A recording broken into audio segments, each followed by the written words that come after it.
여러분 안녕하십니까? NWN 내외 방송 뉴스를 시작하겠습니다. 먼저 오늘의 주요 뉴스입니다.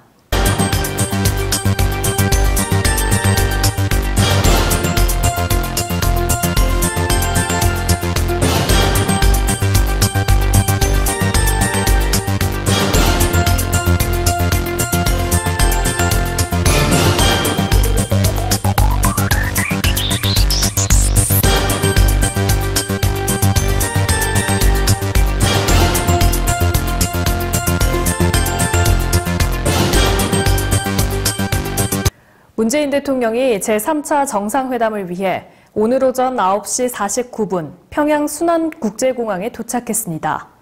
김정은 국무위원장은 직접 공항으로 나와 문 대통령을 영접했습니다. 문 대통령은 평양의 음식점인 옥류관에서 오찬을 하고 오후 김 위원장과 첫 번째 정상회담을 합니다. 두 정상은 지난 5월 26일 판문점에서 만난 지 115일 만에 열리는 회담에서 남북관계 개선 방안과 비핵화 협상 문제를 집중적으로 논의할 계획입니다. 문 대통령은 2000년 김대중 대통령, 2007년 노무현 전 대통령에 이어 한국 대통령으로는 세 번째 평양을 방문했습니다.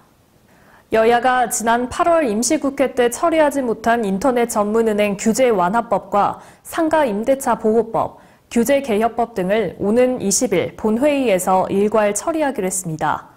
더불어민주당 홍영표, 자유한국당 김성태, 바른미래당 김관영 원내대표는 17일 국회에서 만나 이같이 합의했습니다.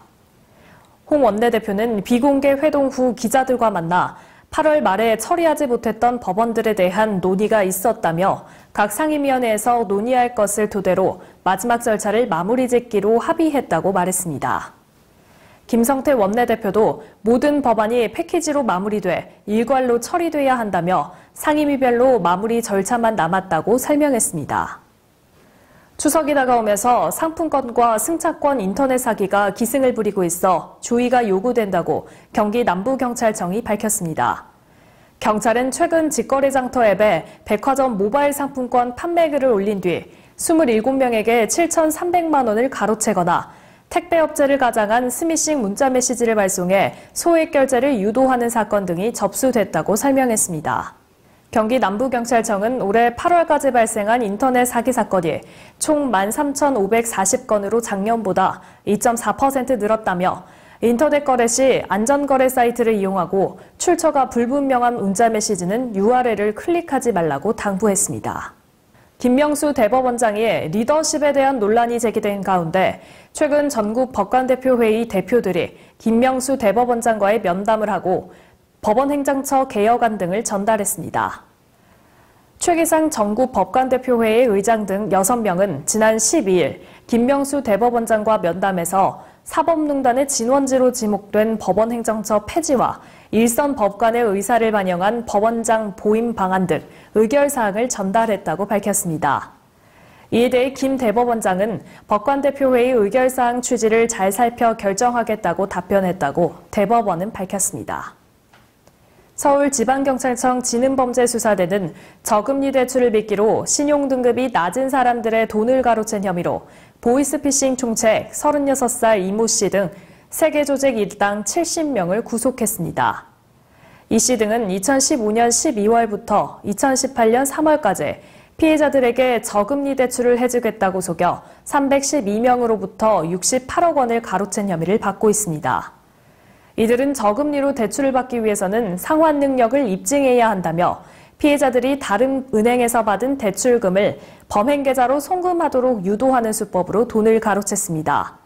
중국 조직의 경우 총책과 팀장 등은 도망가면 사람을 시켜서 반드시 죽인다는 등의 행동 강령을 만들고 조직원이 탈출을 시도할 경우 감금한 채로 흉기로 폭행을 가한 것으로 알려졌습니다.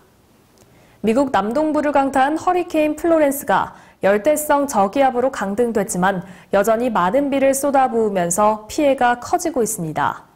노스 사우스캐롤라이나 2개 주에서는 지금까지 최소 16명이 숨진 것으로 파악됐습니다. 미국 언론들은 플로렌스가 느린 속도로 이동하면서 물폭탄을 쏟아붓고 있어 치명적인 홍수 위협이 이어지고 있다고 전했습니다. 미 국립기상청은 노스캐롤라이나 주요 도시에서 홍수 경보를 발령했습니다. 초고령화 현상이 심각한 일본에서 70세 이상이 전체 인구의 20%를 처음으로 돌파했다고 일본 언론이 보도했습니다. 일본 총무청이 발표한 인구 추계에 따르면 지난 15일 현재 70세 이상이 작년보다 100만 명 증가한 2,618만 명으로 총 인구의 20.7%를 차지했습니다. 이는 일본 국민 5명 중 1명이 70세 이상으로 사회보장제도 재검토와 일손 부족 등 초고령화 사회에 대한 신속한 대응이 필요하다고 교도통신은 보도했습니다. 일본 국립사회보장 인구문제연구소는 65세 이상 고령자 비율이 2040년쯤에는 35%를 넘을 것으로 전망했습니다. 내년부터 적립포인트로 전기차 충전요금 결제가 가능해집니다. 환경부는 18일 서울 강서구 LG사이언스파크에서 포인트사와 카드사 5곳과 전기 자동차 충전요금 결제 다양화를 위한 업무 협약을 맺습니다. 결제 가능 대상은 L포인트와 OK캐시백, 해피포인트를 비롯한 삼성카드와 신한카드 포인트 등으로 환경부는 내년 1월부터 환경부 간편결제 회원을 대상으로 충전요금 포인트 결제 서비스를 제공할 예정입니다. 추석 명절을 맞아 국립박물관과 미술관에서 다채로운 문화 행사가 열립니다. 국립중앙박물관에서는 한가위 특집으로 희극춤, 가면극 등과 같은 전통 공연을 비롯해 팝송 선율과 어우러지는 승무와 벚꽃춤, 가곡에 어울려 추는 향발무 등 전통무용과 현대음악을 조화한 무대가 펼쳐집니다.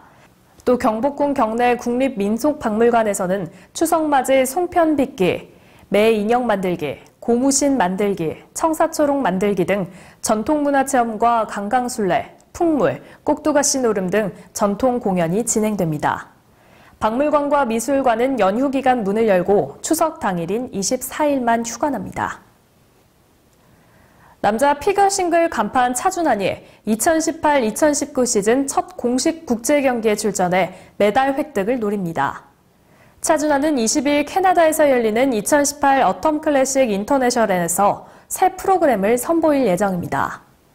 그는 새 쇼트 프로그램으로 러시아 작곡가 세르게이의 발레 음악 더 프린스를 택했습니다. 프로그램은 세계적인 안무가 데이비드 윌슨이 짰습니다. 프리스케이팅은 로미오와 줄리엣 오리지널 사운드 트랙을 골랐고 연기는 스타 안무가 셰린 본이 맡아 기대를 모으고 있습니다. 네, 민족 최대 축제인 추석을 한 주 앞두고 있습니다. 가족 그리고 이웃과 마음을 나누는 따뜻한 명절 연휴 보내시기 바랍니다. 오늘 뉴스 여기서 마치겠습니다. 시청해주신 여러분 고맙습니다.